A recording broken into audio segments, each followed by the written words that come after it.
રોહણથી Karjan road જે બની રહ્યો છે ત્યાં રોડમાં ખૂબ જ મોટા પાયે ભ્રષ્ટાચાર થઈ રહ્યો હોવાની વ્યાપક લોકચર્ચાઓ સાંભળવા મળી રહી છે। ટાઈમસર પાણી ન છાંટવાને કારણે ધૂળના ગોટે ગોટા ઉડી રહ્યા છે, છતાં પણ તંત્ર ભરનિદ્રામાં હોય તેવું લાગી રહ્યું છે। કરજણ કોંગ્રેસ સમિતિ પ્રમુખ પિન્ટુ પટેલ વેમરડીએ પણ રોડ સંબંધે આક્ષેપો કરી લોકોની ફરિયાદોને વેદનાઓને વાચા આપવા પ્રયત્નો આદર્યા। કારવનથી કરજણ રોડ જે ચાલી રહ્યો છે અને 6 મહિના થઈ ગયા, હજુ સુધી ધૂળના ગોટા ઉડી રહ્યા છે।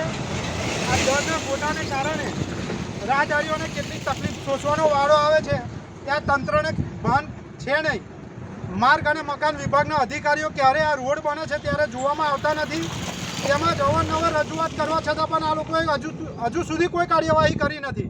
મને એવું લાગે છે આ રોડ બને છે એની અંદર આ ભાગીદારી હોઈ શકે છે આ લોકોની। આ તંત્રને રજૂઆત કરવા છતાં આ ખાડા કાન કરે છે। માર્ગ અને મકાન વિભાગના ટોટલ અધિકારીઓ અહીંયા સ્થળ પર જોવા પણ નથી મળતા। આ તમે અત્યારે જોઈ રહ્યા છો, આ ટ્રકો જે ચાલી રહી છે તેને લઈને રાહદારીઓ તેમજ બાઇક સવારને તો અહીંયા રહીને નીકળવાનું અઘરું પડી રહ્યું છે। ધૂળના ગોટા જે જોઈ રહ્યા છે તમે, એ ધૂળના ગોટાને કારણે બાઇક સવાર અત્યારે અમારી સામે જ એક એક્સિડન્ટની ભોગ બનતા રહી ગયો છે। એટલે અવારનવાર રજૂઆત કરવા છતાં પણ માર્ગ અને મકાન વિભાગ જો કામ ના કરતી હોય તો મને એવું લાગે છે કે આ જે એજન્સી છે એનીમાં આ લોકોની ભાગીદારી હોઈ શકે છે। પાણી છાંટીને એ લોકોએ કામ કરવાનું હોય છે, હજુ સુધી પાણી છાંટવામાં નથી આવ્યું। 6 મહિનાથી આ રોડનું કામ ચાલી રહ્યું છે। રાહદારીઓ અવારનવાર અહીં રહીને નીકળતા તમે જોઈ શકો છો અત્યારે રોડની હાલત અને પોઝિશન શું થઈ રહી છે। આ રજૂઆતને લઈને માર્ગ અને મકાન વિભાગને લેખિત રજૂઆત કરવામાં આવી છે, હજુ સુધી એના પર કોઈ કાર્યવાહી કરવામાં નથી આવી।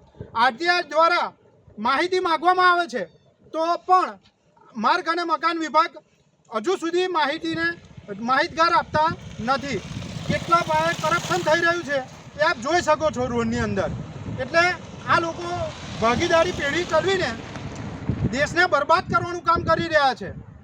આ કોંગ્રેસ પક્ષ દ્વારા એક આગેવાન દ્વારા તેમજ આમ નાગરિક દ્વારા અમે ચલાવી લેવામાં આવીએ અને વહેલી તકે આ જગ્યાનું અને આ રોડ પર પાણીનું છંટાવ કરવામાં નહીં આવે અને કામ પૂર્ણ કરવામાં નહીં આવે તો આ જ રોડની કામ અને આ એજન્સીને અમે ડીલ અટકાવી દઈશું।